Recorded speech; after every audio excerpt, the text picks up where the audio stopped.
l'État va aider les clubs.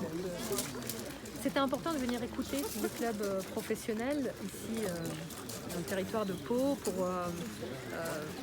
voir un peu les difficultés qu'ils rencontrent, voir si les dispositifs sur lesquels nous travaillons, de compensation de jauge, d'exonération de charges aujourd'hui, de nouvelles idées pour pouvoir aussi capter des nouveaux mécènes, des nouveaux sponsors du sport pour soutenir l'écosystème sportif dans cette période très compliquée pour le sport.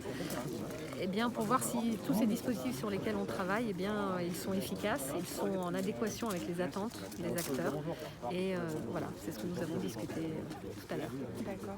Là, comment concrètement est-ce que vous allez aider les clubs, les sports de salle notamment? Alors nous avons 100 millions d'euros dédiés à la compensation de restrictions de jauge aujourd'hui pour le sport, pour les sports collectifs professionnels. Et puis nous travaillons sur une mesure d'exonération de charges patronales puisque le secteur du sport est le seul qui n'a pas du tout de recettes lorsque les compétitions se tiennent. Il n'y a pas de billetterie aujourd'hui possible, alors que la masse salariale, elle, continue d'être en activité parce qu'il est essentiel que les sportifs puissent continuer à se confronter. Ça fait partie de leur entraînement, ça fait partie de leur métier. Et donc un événementiel qui reste en activité avec des charges, mais avec zéro recette en face. Et c'est cette spécificité-là que je fais valoir auprès de Bercy pour obtenir cette mesure d'exonération de charges. Et ces 100 millions, comment ils vont être répartis alors? Nous travaillons sur la répartition. Évidemment, les structures les plus en difficulté seront les plus aidées. Et puis celles qui dépendent le plus de la billetterie, qui n'ont pas de droit télé ou moins de droit télé, c'est celles qu'on aidera le plus. Notre objectif, c'est qu'aucune structure ne meure pendant cette crise sanitaire. Évidemment, ce n'est pas le rôle de l'État de compenser à 100% le chiffre d'affaires perdu aujourd'hui, comme ce n'est pas le cas dans les autres secteurs. Mais nous devons être là pour qu'aucune structure ne ferme.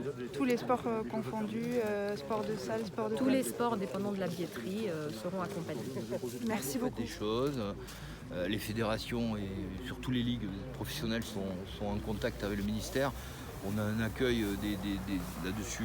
C'est vrai, c'est presque un partenariat, je veux dire, en termes de discussion. L'État est parfaitement conscient de nos modèles économiques de chacun. Maintenant, l'État, il n'est pas là non plus pour donner de l'argent à tout va. Il est là aussi pour faire les choses concrètement, avec mesure, c'est-à-dire celui-là il a besoin de ça, l'autre a besoin de ça et l'autre a besoin de ça. Voilà. Quand il y avait la jauge à, si je vais me répéter, au risque de me répéter, quand il y avait la jauge à 5000, il y avait moins de mecs qui gueulaient. Là, tout le monde gueule, on a huis clos, c'est normal. Donc si vous voulez, je pense qu'il faut que l'État aussi calibre ses aides. Et l'exo de charge, autant elle est efficace, autant elle est nécessaire, mais autant elle aussi, peut-être qu'elle ne traite pas de manière tout à fait précise toutes les problématiques de chaque sport.